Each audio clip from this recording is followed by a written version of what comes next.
Going on with the youth participation in leadership, I am a member of a group that now exists in Australia and New Zealand, where the young people, particularly straight out of university and before they go into employment, those who are looking for employment or those who are still in university, we try and get them interested in national leadership.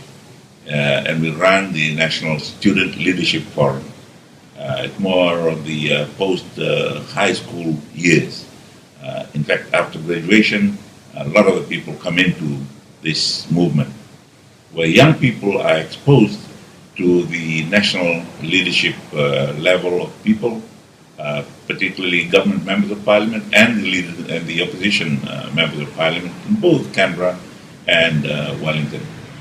They even serve in turn with congressmen and senators in Washington, just to open or widen their horizon about national leadership and the challenges and the issues they involve. For us in Fiji, we'd like to encourage that. First with our party. A few days ago, a group from the National Student Leadership Forum in Australia was here, building a new library or new library shelves for Basden College in Newtown, Nasino. People who are awaiting graduation or have just graduated, coming and just spending time doing good work for people who in their own views may be less fortunate than they are. They went back on Monday and I came back to Suva. But it was a very good time for them. It opened their eyes to the plight of the middle bracket earners and middle income workers in Fiji, particularly in such communities like Nasino, Newtown, and probably be the same as those who were in Manamandai and Nanuku settlements, Wailea, where not only we are encouraged to get employment, but also encouraging them to go for more formal housing.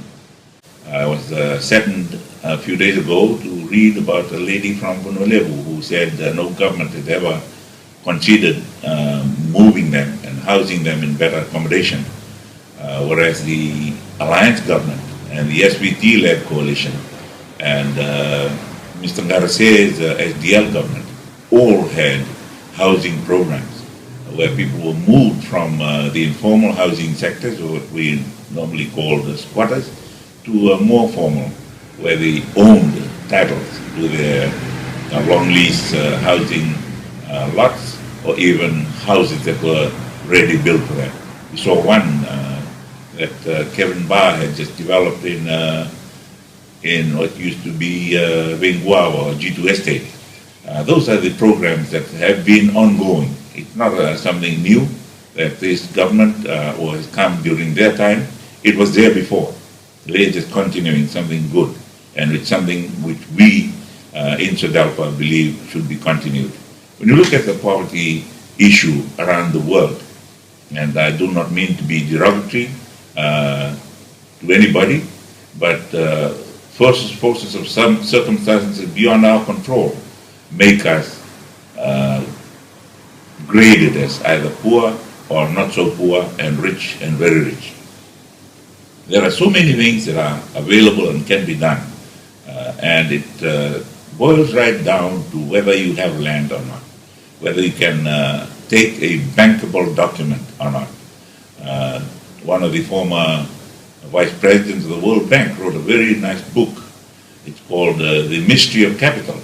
His name is Hernando de Soto, and he talked about the amount of money that can be realized, and the amount of money that can be generated by the people who live in informal housing areas and do not have a bankable document that they can take to the bank and say, I have a property, I want to borrow so much to improve my house and also to send my children for education. Those are the things that we can look at in Fiji, and they are already incorporated into the vision that Rabuka had when he brought to the Legislative Council the Native Land Trust Ordinance, the Native Lands Ordinance, which later became the Native Lands Act and the Native Land Trust Act. Those are already in there. When we talk about native land or Matagali land being reserved for development, for future development, reserved for government purposes, and when they revert to the native landowners, you have a dereservation. They're no longer reserved for those specific purposes, but they become available also to the Matagali. And recently we saw Mr. Kayum, the Minister for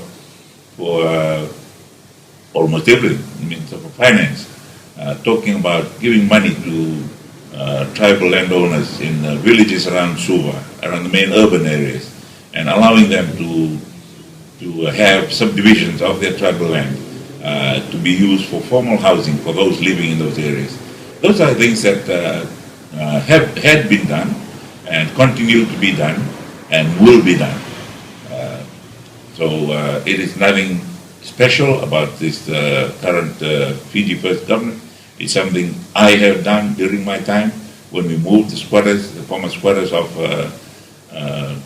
the Vindomo area to Makoi. We moved those from the Fiji Golf Club area also to Makoi and Naulu. And we want to continue that. So it's nothing new. I have done it before and I will do it again.